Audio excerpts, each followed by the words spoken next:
ఈ video click చేసినందుకు చాలా థ్యాంక్స్. మన వీడియోలోకి వెళ్ళే ముందు నాదొక చిన్న రిక్వెస్ట్. మా వీడియోలు మొదటిసారి మీరు చూస్తుంటే ప్లీజ్ లైక్ చేయండి, సబ్స్క్రైబ్ చేసుకోండి. ఈ వీడియోని ఎక్కడ స్కిప్ చేయకుండా ఎండ్ దాకా చూడండి. ఇక లేట్ చేయకుండా టాపిక్లోకి వెళ్ళిపోదాం. బైబిల్లోని మొట్టమొదటి పుస్తకం ఆదికాండం.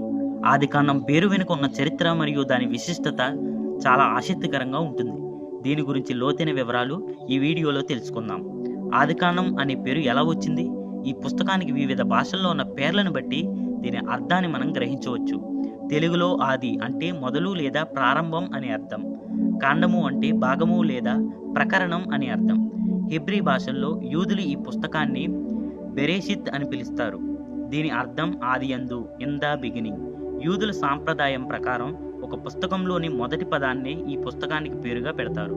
గ్రీకు భాషల్లో క్రీస్తుపూర్వం 3వ శతాబ్దంలో పాత నిబంధనను గ్రీకులోనికి అనువదించినప్పుడు దీనికి జేనెసిస్ అని పేరు పెట్టారు. దీనికి మూలం, పుట్టుక లేదా వంశావళి అని అర్థం. ఈ పుస్తకం చరిత్ర ఏమిటంటే, ఆదికాండం కేవలం ఒక కథ కాదు, ఇది మానవ జాతి మరియు దేవుని మధ్య ఉన్న సంబంధానికి పునాది. క్రైస్తవ మరియు యూదుల విశ్వాసం ప్రకారం దీనిని మోషే రాశాడు. ఇశ్రాయేలీయులు ఐగుప్తు నుండి బయటికి వచ్చి అరణ్యంలో ఉన్న సమయంలో దేవుని ప్రేరణతో దీనిని రాసినట్లు చరిత్ర చెబుతుంది. ఆదికాండమును విత్తనాల గ్రంథం అని కూడా అంటారు, ఎందుకంటే ప్రపంచంలో మనం చూసే ప్రతిదానికి పునాది ఇక్కడే ఉంది. సృష్టి ప్రారంభం, భూమి, ఆకాశం, నక్షత్రాలు, మానవ జాతి ప్రారంభం, ఆదాము అవ్వలు, పాపము మరియు మరణము, మానవుడు దేవునికి దూరం అవటం, రక్షణ ప్రణాళిక, పాపము నుండి విముక్తి కలిగిస్తానని దేవుడు చేసిన వాగ్దానం, భాషల విభజన, బాబేలు గోపురం ద్వారా భాషలు వేరేపడటం, ఇశ్రాయేలు జాతి పుట్టుక, అబ్రహాము పిలుపు ద్వారా ఒక ప్రత్యేక జనం ఏర్పడటం.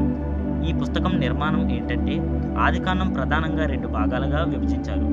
ఆదిమ చరిత్ర, పితరుల చరిత్ర. 1 నుంచి 11 అధ్యాయాలు ఆదిమ చరిత్ర, 12 నుండి 50 అధ్యాయాలు పితరుల చరిత్ర. ప్రధాన అంశాలు ఏంటంటే, సృష్టి, పతనం, నోవాహు ఓడ, బాబేలు గోపురం గురించి ఆదిమ చరిత్ర చెబుతుంది. అబ్రహాము, ఇస్సాకు, యాకోబు, యోసేపుల చరిత్ర గురించి పితరుల చరిత్ర చెబుతుంది. ఆదికాండం పుస్తకం దేవుడు ఆదియందు భూమి ఆకాశములు సృజించెను అనే గొప్ప వాక్యంతో మొదలై ఐగుప్తు దేశమందు ఒక పెట్టెలో ఉంచబడెను అనే వాక్యంతో ముగుస్తుంది. అంటే దేవుడిచ్చిన జీవంతో మొదలై మనుష్యుని పాపం వల్ల వచ్చిన మరణంతో ఈ పుస్తకం ముగుస్తుంది. ఈ లోటును పోర్చడానికి తర్వాత బైబిల్ గ్రంథాలను దేవుడు రాశాడు. ఆదికాండంలో ఏ సంఘటన గురించి మీరు ఇంకా లోతుగా తెలుసుకోవాలనుకుంటున్నారో కింద కామెంట్లో తెలపండి. ఇంకా ఈ ఛానల్కి సబ్స్క్రైబ్ చేసుకోకపోతే సబ్స్క్రైబ్ చేసి ఒక లైక్ చేయండి. Praise the lord.